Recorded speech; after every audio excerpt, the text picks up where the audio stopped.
আপনি যখন স্টাডি অ্যাব্রোডের জন্য প্ল্যান করবেন, প্ল্যানটা আপনার রিয়েলিস্টিক হতে হবে। রাইট ডিসিশন ডিপেন্ড করে আপনার প্রোফাইলের উপরে। সেই ক্যাশ মানির এফডিআরটা অনেক কান্ট্রি রিজেক্ট করতেছে, অস্ট্রেলিয়া এবং কানাডা ফর এক্সাম্পল। কিন্তু মেইন শকটা আসে দুই ভাবে। আপনার এইচএসসি শেষ, আপনি আপনার ফ্যামিলি সবার সাথে বসে একসাথে, অথবা আপনি একা একা বসে চিন্তা করতেছেন যে আপনি কি এখনই দেশের বাইরে চলে যাবেন, 1 বছর ওয়েট করলে কি খুব লেট হয়ে যাবে, আপনার বন্ধু বান্ধব থেকে শুরু করে আত্মীয় স্বজন অনেকেই চলে যাচ্ছে, অথবা প্যারেন্টসরা যারা তারা বসে চিন্তা করতেছেন যে আপনার ছেলে মেয়ে যদি এখন না যায় তাহলে কি অনেক লেট হয়ে যাবে। আর এখানে সবচেয়ে বড় ভুলটা হয়, কারণ আর্লি অ্যাব্রোডে যাওয়া মানে অলওয়েজ বেস্ট ডিসিশন না, আবার ডিলে করা মানে সবসময় লস না। এবং রিয়েলিটি হচ্ছে সব এইচএসসি স্টুডেন্টদের জন্য আর্লি অ্যাব্রোডে মুভ করা অটোমেটিক স্মার্ট ডিসিশন না, এবং অটোমেটিক আবার একটা ব্যাড ডিসিশনও না। কিছু স্টুডেন্টের জন্য এটা লাইফ চেঞ্জিং রাইট মুভ, আবার কিছু স্টুডেন্টের জন্য এই সেম ডিসিশনটাই লেটার হিউজ একটা প্রেশার ক্রিয়েট করে, ফাইন্যান্সিয়াল ড্যামেজ, ইভেন রং সাবজেক্ট, রং কান্ট্রি, রং টাইমিং এ গিয়ে শেষ হয়। সো রাইট ডিসিশন ডিপেন্ড করে আপনার প্রোফাইলের উপরে, আপনার এক্সাইটমেন্টের উপরে না, আপনার এজেন্ট কি বলতেছে সেটা না, ও মুখ বিদেশে যাচ্ছে সেটার উপর না। এন্ড এই ভিডিওতে আমি সিম্পল কোনো মোটিভেশনাল স্পিকার হিসেবে বলবো না, আমি আপনাদেরকে 5টা পয়েন্টস এর রেডিনেস চেক দিব।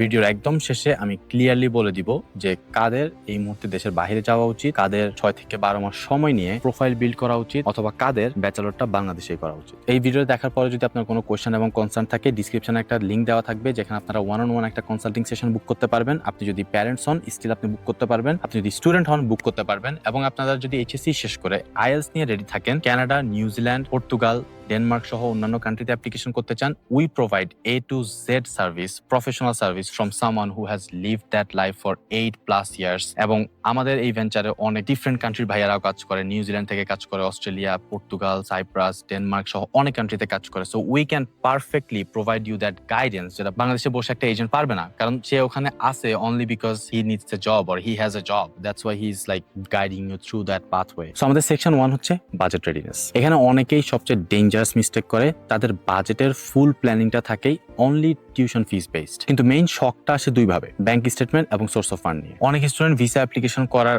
আগ মুহূর্তে গিয়ে নোটিস করে যে সে যে ক্যাশ মানি নিয়ে এফডিআরটা করছে, সেই ক্যাশ মানির এফডিআরটা অনেক কান্ট্রি রিজেক্ট করতেছে, অস্ট্রেলিয়া এবং Canada for example. In that scenario তার হাতে আসলে কোনো কিছু করারও থাকে না, এবং সে যে নতুন করে সবকিছু রেডি করবে ওই ফাইন্যান্সিয়াল ব্যাকআপটা তার কাছে থাকে না। নাম্বার 2 হচ্ছে, আপনি যখন only tuition fee wise plan করবেন, সাডেন যে কস্টগুলো আসবে, আপনার লিভিং কস্ট, আপনার startup cost, health care, accommodation deposit, flight cost, emergency expenses এবং প্রথম কয়েক মাসের সার্ভাইভাল যে কস্টগুলো মিলে একটা ভালো অ্যামাউন্ট কিন্তু হয়। সো ওই অ্যামাউন্টটাও একটা সাডেন শক আসে সবার জন্য, কারণ আমরা এগুলো ক্যালকুলেট করি না, আমরা জাস্ট আমাদের টিউশন ফিসের হিসাব করেই পুরো প্ল্যানটা করি, এবং পরবর্তীতে এগুলাই আমাদের সবচেয়ে বড় শক এনে দেয়। সো এগুলো রিজলভ করার জন্য আপনি কি করবেন বলতেছি একটু পরে। কিন্তু অনেক স্টুডেন্ট অথবা তাদের প্যারেন্টস ভাবে যে কোনো রকম জাস্ট টিউশন ফিসটা ম্যানেজ করে যদি আপনি যেতে পারেন, তাহলে ওখানে গিয়ে আপনি পার্ট টাইম জব করে অনেক টাকা আর্ন করে টিউশন ফিস পে করে দিতে পারবেন। এটা খুবই ডেঞ্জারাস একটা মাইন্ডসেট। পার্ট টাইম কাজ করে অনেক স্টুডেন্ট জাস্ট তাদের লিভিং এক্সপেন্স পে করতে পারে, আবার অনেক student 70 to 80% of their tuition fees pay করতে পারে। এটা টোটালি ডিপেন্ড করবে আপনার উপরে। কিন্তু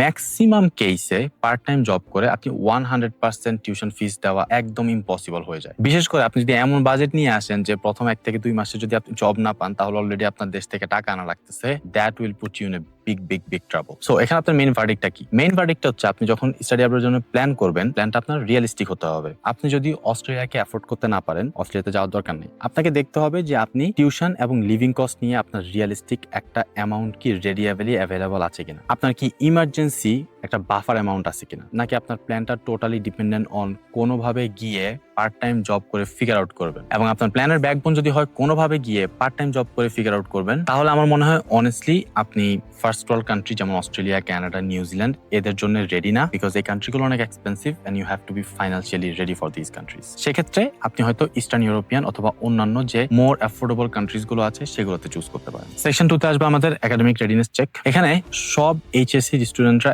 একই পয়েন্টে থাকে না, কারো রেজাল্ট স্ট্রং হয়, কারো ডিসিপ্লিন অনেক স্ট্রং, কেউ এইচএসসি পরীক্ষা দেওয়ার আগ থেকে প্ল্যান প্রোগ্রাম করে রেডি থাকে এবং সেভাবে প্রিপারেশন নেওয়া শুরু করে, কিন্তু তাদের আবার একাডেমিক ফাউন্ডেশন অনেক শেকি। এখানে আপনাকে অনেস্ট হতে হবে, আপনাকে বুঝতে হবে যে দেশের বাইরের লাইফটা আপনার স্কুল এবং কলেজের লাইফের মতো আপনাকে সবাই স্পুন ফিডিং করবে না। আপনার নিজেকে ম্যানেজ করতে হবে, আপনার ক্লাসেস, আপনার ডেডলাইনস, আপনার অ্যাসাইনমেন্ট, আপনার part time job, self study, communication, self development, homesickness and the list goes on. So আপনার শুধু অ্যাডমিশন হয়ে গেছে, আপনার ব্যাংকে টাকা আছে, that's not enough.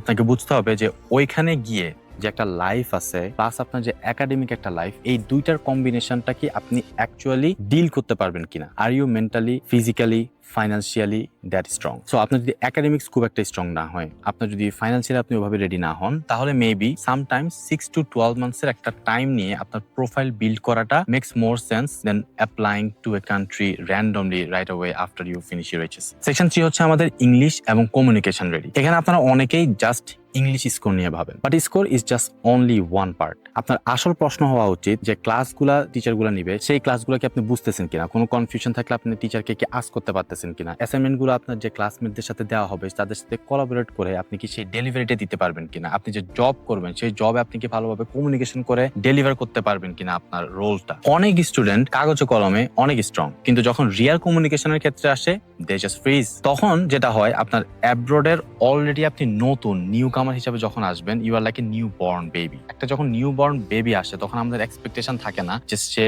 Already matured মানুষের সাথে কমিউনিকেট করবে, but that is the expectation from you. আপনি একটা কান্ট্রিতে যাবেন নিউ বর্ন বেবি হিসাবে, ওখানে গিয়ে আপনি সব অ্যাডাল্ট এবং ম্যাচিউরড মানুষের সাথে আপনার কমিউনিকেশন করতে হবে to live your daily life. So ওই কমিউনিকেশনটার জন্য কি আপনি রেডি কিনা, ওই চ্যালেঞ্জেস গুলোর জন্য কি আপনি রেডি কিনা, ওই কালচার শক গুলোর জন্য কি আপনি রেডি কিনা, ওই হোম সিকনেসটাকে ডিল করার জন্য কি আপনি রেডি কিনা, এই সবগুলো অনেক বেশি ম্যাটার করে। Because at the end of the day আপনি যদি এই সবকিছু আপনার রেডি না থাকে, আপনি হয়তো পড়াশোনা শেষ করে খুব কুইকলি দেশের বাইরে চলে যাবেন, বা যখন আপনি ল্যান্ড করবেন, ল্যান্ড করার পর থেকে আপনার যে প্রোগ্রেসটা সেটা অনেক স্লো হয়ে যাবে। সো ওই যে আপনি কুইকলি চলে গেলেন, ওই ফাস্ট স্পিডটা আপনাকে পরবর্তীতে স্লো করে দিবে। সেকশন 4 হচ্ছে আমাদের সাবজেক্ট ক্লিয়ারিটি। এই জায়গায় হিউজ অ্যামাউন্ট অফ স্টুডেন্ট অনেক বড় একটা ভুল করে, কারণ তাদের মেইন গোলই থাকে যে কোনো একটা সাবজেক্টকে ভিসা ভেহিকেল হিসেবে ইউজ করে যে কোনো একটা কান্ট্রিতে ঢোকা, অথবা পিআর এর জন্য যে কোর্সটা তাদের ফেভারেবল হবে সেই কোর্সটা নিয়ে পড়াশোনা করা। কিন্তু আপনি হাইপ শুনে অথবা আপনাকে এজেন্ট কি বলতেছে সেটা শুনে যদি আপনি ফর এক্সাম্পল ডেটা সায়েন্স নেন এবং you are nowhere close to be passionate about data science, আপনি সেখানে গিয়ে কি পড়াশোনা করবেন, কি অ্যাডাপ্ট করবেন, কি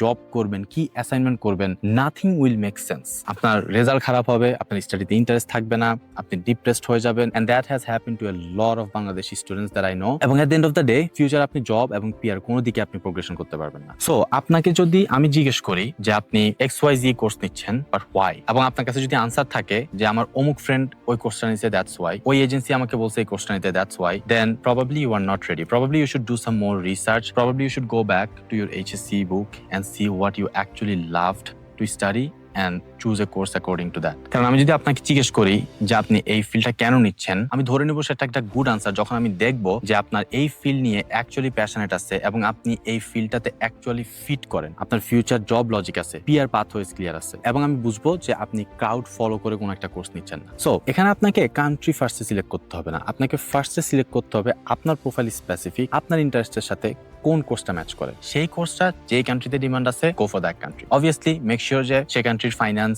weather, people, everything is also in your favour, go for that country. Section 5 এবং সবচেয়ে হার্শ একটা পার্ট, সেটা হচ্ছে ম্যাচুরিটি এবং ইন্ডিপেন্ডেন্স রেডিনেস। এই পার্টটা অনেক ফ্যামিলি মিসআন্ডারস্টুড করে, কারণ তারা ভাবে যে যেহেতু আমার ছেলে ভালো স্টুডেন্ট সো সে দেশের বাইরে গিয়ে অনেক ভালো করবে। আসলে দেশের বাইরে যাওয়া মানে জাস্ট ক্লাসে যাওয়া না, এখানে আপনার হোম সিকনেসের সাথে ডিল করতে হবে, আপনার রুটিন মেনে চলতে হবে, আপনার ক্লাস, পার্ট টাইম জব সবকিছুর সাথে একটা কনসিস্টেন্সি রাখতে হবে, নিজের প্রবলেম নিজে সলভ করা শিখতে হবে, নিজের গ্রোসারি, নিজের কুকিং, ক্লিনিং সবকিছু নিজে করতে হবে, আপনার রং ফ্রেন্ড সার্কেল থেকে দূরে থাকতে হবে। কিছু স্টুডেন্ট একাডেমিক্যালি অনেক স্ট্রং থাকে কিন্তু ইমোশনালি রেডি থাকে না, আবার কিছু স্টুডেন্ট অ্যাভারেজ রেজাল্ট দিয়েও উড়াধুরা মেন্টালিটি নিয়ে দেশের বাইরে চলে অনেক ভালো করে ফেলতেছে। সো এখানে একটা টাফ কোশ্চেন করতে হবে আপনাকে যে অ্যাকচুয়ালি অ্যাব্রড লাইফে কি চ্যালেঞ্জগুলো আছে এবং এই চ্যালেঞ্জগুলো আপনি নিতে রেডি কিনা। যদি আপনি আপনার ফ্যামিলি, ফ্রেন্ডস সবাইকে ছাড়া মনে হয় একটা নতুন কান্ট্রিতে গিয়ে একা একা একটা লাইফ বিল্ড করতে পারবেন, then go for it.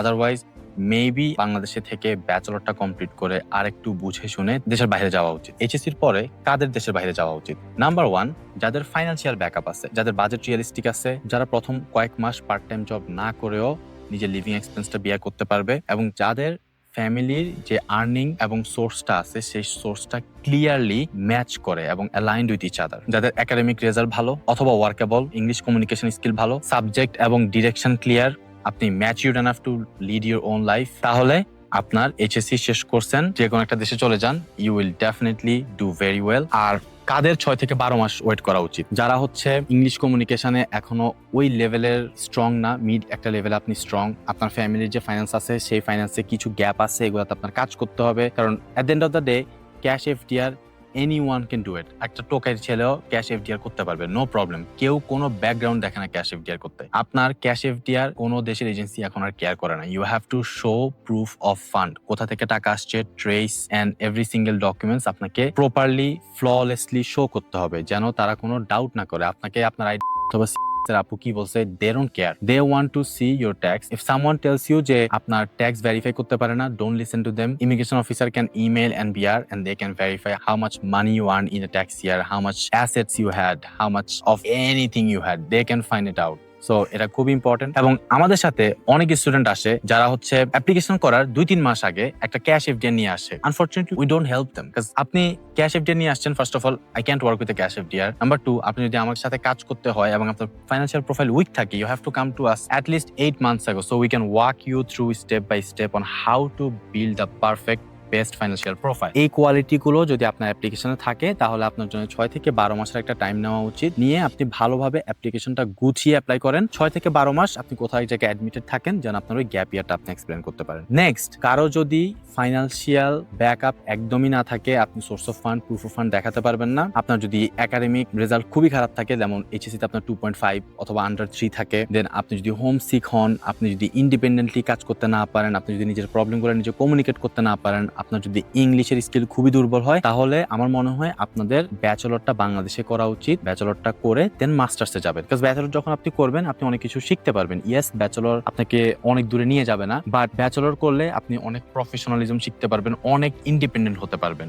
However, if you are still looking to go to a country যেটাতে হচ্ছে আপনার স্ট্রেসটা একটু কম থাকবে, maybe you can choose countries like Cyprus, Greece, like eastern European countries গুলো অথবা নন সেনজেন কান্ট্রিজ গুলো, যেগুলোতে লাইফ এত ফাস্ট না, লাইফ এত স্ট্রেসফুল না। সো ফাইনাল ভার্ডিক্ট হচ্ছে, যারা প্যারেন্টস দেখতেছেন এই ভিডিওটা, আপনারা ভাবেন যে এইচএসসি শেষ করে 1 বছর যদি ডিলে হয়, that's a lot of gap, but 1 বছর ডিলে করে একটা perfect decision is much better then making a quick decision and regretting for your whole life, wasting 4 to 6 years of life in abroad, কয়েক লাখ থেকে কোটি টাকা in tuition fees, and finding out যে আপনি PR পাচ্ছেন না, আপনি জব পাচ্ছেন না, because you made a wrong decision just because you wanted to go abroad quickly. So HSC শেষ করে সবার জন্য দেশের বাইরে যাওয়া ভালো না, আবার সবার জন্য খারাপ না। এই ভিডিওটা দেখার পরে যদি আপনাদের কোনো কোশ্চেন থাকে, কনফিউশন থাকে, ডিসক্রিপশনে দেওয়া একটা লিংক থাকবে, সেখান থেকে আপনি প্যারেন্টস হন, স্টুডেন্ট হন, আমার সাথে একটা ওয়ান কনসাল্টিং সেশন বুক করতে পারবেন। ওই সেশনে আমি আপনাদেরকে হেল্প করব ডিসিশন নিতে যে অ্যাব্রোডে যাওয়া এই মুহূর্তে আপনাদের জন্য বেস্ট ডিসিশন হবে, নাকি 6 থেকে 12 মাসে একটা প্রিপারেশন নিয়ে ডিসিশনটা নেবেন, নাকি ব্যাচেলরটা বাংলাদেশে করে এরপর অ্যাব্রোডে যাবেন। But for now that's it, and I will see you in the West.